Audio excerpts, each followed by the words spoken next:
मालिक के साथ आम जिंदगी जीते हैं। इसने तो चाकू घोंप दिया। और मारो इसे। हम कहीं गलत जगह तो नहीं आ गए? पानी के बर्तन के हिसाब से अपना आकार लेता है। शायद यहाँ के रहने वालों ने यही जिंदगी चुनी हो।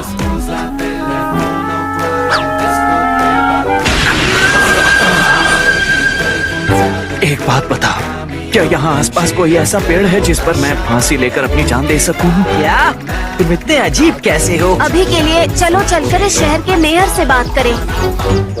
चलो अब हमें जाना होगा सेंसे। अब जमीन से पत्थर उठाकर खाना बंद करो, समझे?